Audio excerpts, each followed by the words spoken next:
तो दोस्तों आज की इस वीडियो में आपका स्वागत है। तो आज की इस वीडियो में हम बात करेंगे बीएड प्रथम सेमेस्टर, जो कि हमारा यहाँ पर जो बुक है प्रथम सेमेस्टर के पाठ्यक्रम विकास एवं विद्यालय, जो कि आपके विश्वविद्यालय द्वारा निर्धारित नवीनतम पाठ्यक्रम सेमेस्टर पद्धति के अनुसार ये हमारा अध्याय 1 यानी कि यूनिट 1 देखेंगे हम। पाठ्यक्रम जो कि हमारा पाठ्यक्रम है CC4 वाला हमारा ये पार्ट है, जो कि सिलेबस हमने पहले भी ऑलरेडी डिस्कस कर चुके हैं, जिनका लिंक मैं डिस्क्रिप्शन बॉक्स में दे दूंगा, वहां जाकर आप देख सकते हैं तथा आसानी से आप अपनी तैयारी कर सकते हैं। तो सबसे पहले देखेंगे प्रश्न क्रमांक 1, दीर्घ उत्तरी लॉन्ग आंसर टाइप क्वेश्चन में देखेंगे पाठ्यक्रम से आप क्या समझते हैं, इसके स्वरूप पर प्रकाश डालिए। तो पाठ्यक्रम से आप क्या समझते हैं, इसके स्वरूप पर प्रकाश डालिए। तो किस प्रकार से आप पाठ्यक्रम से क्या समझते हैं तथा इसके स्वरूप पर यहाँ पर प्रकाश डालना है। पाठ्यक्रम को परिभाषित कीजिए तथा इसकी प्रकृति का वर्णन कीजिए। तो चलिए बिना किसी देरी के वीडियो को स्टार्ट करते हैं। उत्तर: पाठ्यक्रम वह साधन है जिसके द्वारा शिक्षा तथा जीवन के लक्ष्यों की प्राप्ति होती है। यानी कि पाठ्यक्रम वह साधन है जिसमें क्या होता है, शिक्षा तथा जीवन के लक्ष्यों की प्राप्ति होती है।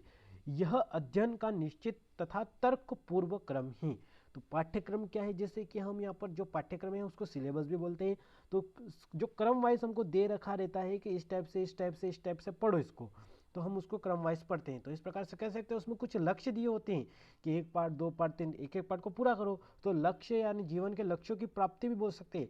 यह अध्ययन निश्चित तथा तर्कपूर्ण क्रम है। इसके माध्यम से छात्र के व्यक्तित्व का विकास होता है तथा वह नवीन ज्ञान एवं अनुभव अर्जित करता है। पाठ्यक्रम की परिभाषा, डेफिनेशन ऑफ करिकुलम, यानी कि करिकुलम की यहाँ पर जो परिभाषा है उसके बारे में हम बात करेंगे अब। तो देखिए आपके स्क्रीन पर देख रहे हैं जितने भी परिभाषा है सब अलग अलग वैज्ञानिकों ने अलग अलग टाइप से बताया है पाठ्यक्रम क्या है। तो सबसे पहले देखेंगे कनिंघम के अनुसार। तो कनिंघम क्या कहना चाहते हैं भाई साहब हमारे, पाठ्यक्रम कलाकार यानी कि कलाकार यहाँ पर शिक्षक को कहा गया कि हाथ में एक साधन है जिससे वह अपनी सामग्री यानी कि शिक्षार्थी को अपने आदर्श यानी कि उद्देश्य के अनुसार अपनी चित्रशाला यानी कि विद्यालय, चित्रशाला विद्यालय से संबंधित में ढाल सके। ड्यूवी का क्या कहना है, ड्यूवी के अनुसार सीखने का विषय या पाठ्यक्रम पदार्थों, विचारों और सिद्धांतों का चित्रण है जो निरंतर उद्देश्यपूर्वक क्रियान्वेषण के साधन का बाधा के रूप में आ सके। सैमुअल के अनुसार पाठ्यक्रम में शिक्षार्थी के वे समस्त अनुभव समाहित होते हैं जिन्हें वह कक्ष में, प्रयोगशाला में, पुस्तकालय में, खेल के मैदान में, विद्यालय में संपन्न होने वाली अन्य पाठ्येतर क्रियाओं द्वारा तथा अपने अध्यापकों एवं साथियों के साथ विचारों के आदान प्रदान के माध्यम से प्राप्त करता है। क्रो एवं क्रो के अनुसार, तो यहाँ पर क्रो और क्रो का क्या कहना है ये देख लेते हैं हम डिटेल में। पाठ्यक्रम सीखने वाले या बालक जिसको बोलते हैं हम, जो पाठ्यक्रम सीखता है उसको, पाठ्यक्रम सीखने वाले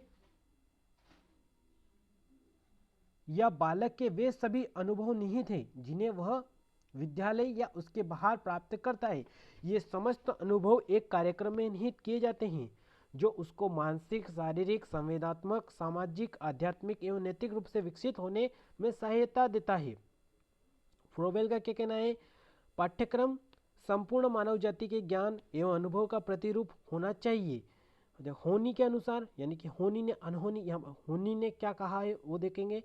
होनी के अनुसार पाठ्यक्रम वह है जो शिक्षार्थी को पढ़ाया जाता है। तो ये तो आपको पता ही है कि पाठ्यक्रम शिक्षार्थियों को पढ़ाया जाता है, सिंपल सी बात है। यह सीखने की क्रियाओं तथा शांतिपूर्वक अध्ययन करने में कहीं अधिक है। इसमें उद्योग, व्यवसाय, ज्ञानोपार्जन, अध्याय तथा क्रियाएं सम्मिलित होती है। इस प्रकार यह शिक्षार्थी के स्नायु मंडल में होने वाली गतिवादी एवं संवेदनात्मक तत्वों को व्यक्त करता है। समाज के क्षेत्र में यह उस सब की अभिव्यक्ति करता है जो कुछ जाति ने संसार के संबंध में आने के लिए हैं। तो हम यहाँ पर कह सकते हैं कि अलग अलग वैज्ञानिकों ने अलग अलग प्रकार से इसकी जो परिभाषा दी है और भी देख लेते हैं। अगर कोई वैज्ञानिक बचे तो उनके बारे में देख लेते हैं। चलो हमारे जो बेंट एवं क्रोनेनबर्ग के अनुसार देख लेते हैं। ब्रेंट और क्रोनेनबर्ग का क्या कहना है यहाँ पर। तो पाठ्यक्रम पाठ्य वस्तु का सुव्यवस्थित रूप है जो बालकों की आवश्यकताओं की पूर्ति हेतु तैयार किया जाता है। तो लगभग हमारे ऑलमोस्ट परिभाषा समाप्त कर ली है। अब पढ़ेंगे हम माध्यमिक शिक्षा आयोग के अनुसार, यानी कि माध्यमिक शिक्षा बोर्ड का क्या कहना है यहाँ पर परिभाषा पाठ्यक्रम के अनुसार माध्यमिक शिक्षा की जो परिभाषा है वो देख लेते हैं हम। माध्यमिक शिक्षा आयोग के अनुसार पाठ्यक्रम का अर्थ केवल उन सिद्धांतों या विषयों से नहीं है जो विद्यालय में परंपरागत रूप से पढ़ाए जाते हैं, बल्कि इसमें अनुभव की वह संपूर्णता भी सम्मिलित होती है जिसको विद्यार्थी विद्यालय, कक्षा, पुस्तकालय, प्रयोगशाला, कार्यशाला क्षेत्र, खेल के मैदान तथा शिक्षण एवं छात्रों को अनेक अनौपचारिक संपर्कों से प्राप्त करता है। इस प्रकार विद्यालय का संपूर्ण जीवन पाठ्यक्रम हो जाता है जो छात्रों के जीवन के सभी पक्षों को प्रभावित करता है और उनके संतुलन व्यक्तित्व के विकास में सहायता करता है। तो इस प्रकार से इस परिभाषा को देखेंगे जो माध्यमिक शिक्षा आयोग के अनुसार जो परिभाषा दी गई है। अब आगे देखेंगे उपयुक्त परिभाषा के अनुसार पाठ्यक्रम के स्वरूप को निम्न प्रकार से व्यक्त किया जा सकता है। नंबर 1, पाठ्यक्रम के स्वरूप में छात्रों की ज्ञान वृद्धि के लिए नियोजित सभी स्थितियां, घटनाएं तथा उन्हें उचित रूप से क्रमबद्ध करने वाले सैद्धांतिक आधार सम्मिलित रहते हैं। नंबर 2 देखेंगे पाठ्यक्रम में छात्र के सभी अनुभव सम्मिलित रहते हैं जिन्हें वह कक्ष में, प्रयोगशाला में, पुस्तकालय में, खेल के मैदान में, पाठ्येतर क्रियाओं द्वारा तथा अपने अध्यापक एवं साथियों के साथ विचारों के आदान प्रदान के माध्यम से प्राप्त करता है।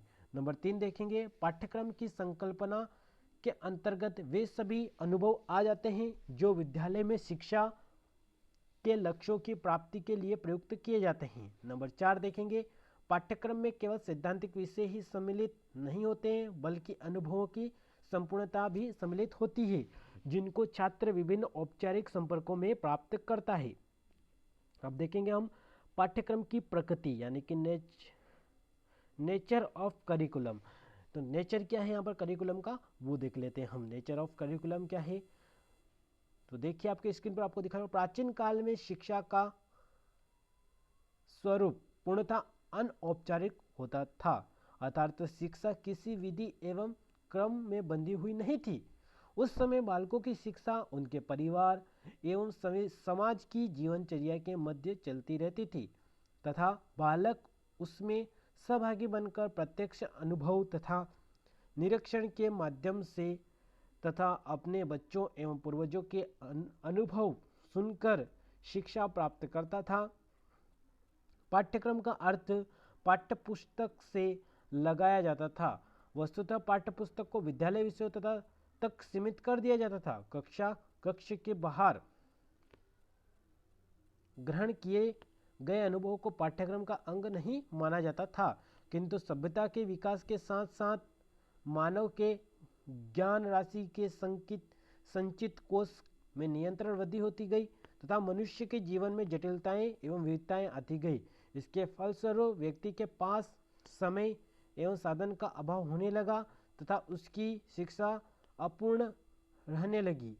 अतः प्रत्येक विकासशील समाज ने अपने बच्चों को शिक्षा प्रदान करने के उद्देश्य से इसी विधिवत क्रमबद्ध बनाने का प्रयास प्रारंभ किए। विद्यालय का उद्भव तथा उन्हें स्थापना इन्हीं प्रयासों के परिणाम हैं। इस प्रकार समाज जो उपयोगी एवं महत्वपूर्ण ज्ञान अपने बालकों को समुचित ढंग से नहीं दे पा रहा था, उसने उसकी जिम्मेदारी अनुभवी विद्वानों को सौंप दी। विद्यालय द्वारा बालकों को जीवन के उद्देश्य को प्राप्त करने तथा उन्हें समुचित ढंग से शिक्षा प्रदान करने हेतु जो ज्ञान राशि निश्चित एवं निर्धारित की गई तथा की जाती है उसे पाठ्यक्रम कहते हैं। अतः हम यह भी कह सकते हैं कि पाठ्यक्रम अध्ययन का ही एक क्रम है जिसके अनुसार चलकर छात्र अपना विकास करता है। अतः याद शिक्षा की तुलना दौड़ से की जाए तो पाठ्यक्रम उस दौड़ के मैदान के समान है जिसे पार करके दौड़ने वाले अपने निश्चित लक्ष्य तक पहुंच जाते हैं। आगे देखेंगे आधुनिक समय में पाठ्यक्रम के स्वरूप में काफी परिवर्तन हो गए हैं। जहां प्राचीन अवधारणा के अनुसार पाठ्यक्रम का अर्थ पाठ्य पुस्तक की एक सूची के रूप में लगाया जाता था और पाठ्य वस्तु को अध्ययन विषय के नाम से पुकारा जाता था और पाठ्य वस्तु को विद्यालयीन विषयों तथा सीमित कर दिया जाता था, पर आज पाठ्यक्रम की परिभाषाएं काफ़ी व्यापक हो गई है। आगे देखेंगे, इसमें केवल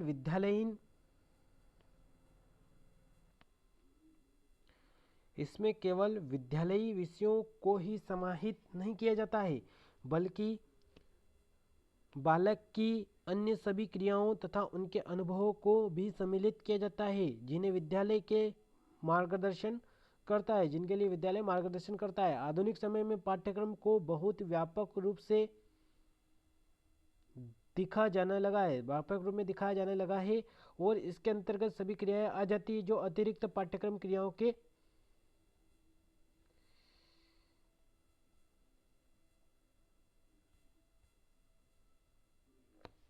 2 मिनट अतिरिक्त पाठ्यक्रमों के, हाँ यहीं से पढ़ रहे थे हम, व्यापक रूप से जाने लगा है और इसके अंतर्गत वे सभी क्रियाएं आ जाती है जो अतिरिक्त पाठ्यक्रम क्रियाओं के नाम से प्रचलित थी। विद्यालयों का प्रमुख कार्य बालकों को शिक्षा प्रदान करना होता है और इसको पूर्ण करने के लिए वहाँ पर जो कुछ भी किया जाता है उसे पाठ्यक्रम का नाम दिया जाता है। तो पाठ्यक्रम से आप भली भांति परिचित है, जो हमारा सिलेबस होता है उसे पाठ्यक्रम कहते हैं हमारी भाषा में। लेकिन ये हमको डिटेल में लिखना पड़ेगा, इतना डिटेल में हमको ये पढ़ना पड़ेगा। क्वेश्चन जो कि हमारा 10 नंबर में एक क्वेश्चन आता है दीर्घ उत्तरी का, टोटल 2 क्वेश्चन सिलेबस मैंने अपलोड कर दिए, देख सकते हैं आप जाकर वहाँ आसानी से। मिलते हैं अगली वीडियो में, तब तक के लिए बाय बाय।